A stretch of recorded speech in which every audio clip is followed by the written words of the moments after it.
La Fondation Payot pour la promotion de la lecture, Payot et 7, le MOOC suisse des meilleures histoires de 7.info, vous présente Marque-Page.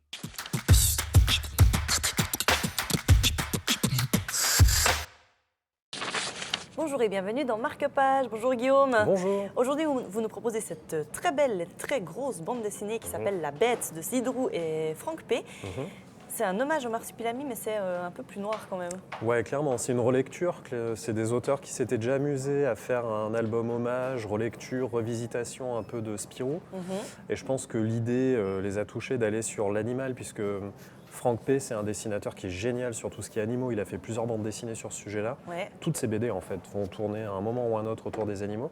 Et du coup, là, l'idée, c'est d'imaginer le marsupilami qui débarque de nuit dans un convoi mais calamiteux à Bruxelles, dans le port de Bruxelles, qui va s'enfuir. Et donc c'est vraiment un animal sauvage, pucé, vraiment tout crade le pauvre, en très très mauvaise santé, et qui est du coup en mode survie complète. Donc c'est pas du tout un petit animal sympathique, sautillant, celui qu'on imagine, il est violent.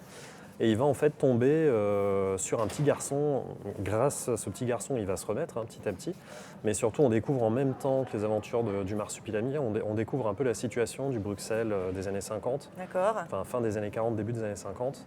Et avec ce petit garçon qui est issu de l'amour contrarié d'une Belge et d'un Allemand pendant la guerre. Donc forcément, c'est un petit garçon qui subit des brimades abominables, puisque tout le monde sait que sa mère, qui est son père, ou plutôt, il n'a pas de père, donc ça lance plein de rumeurs.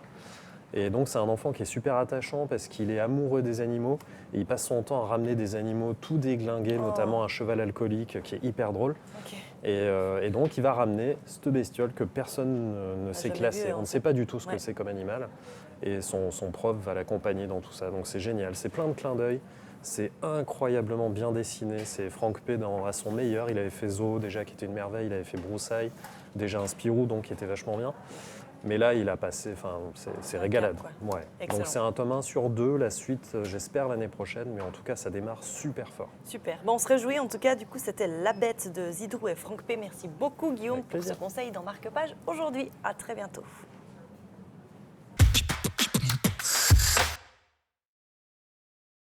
Fondation Payot pour la promotion de la lecture, Payot et 7, le MOOC suisse des meilleures histoires de 7.info, vous ont présenté Marque-Page.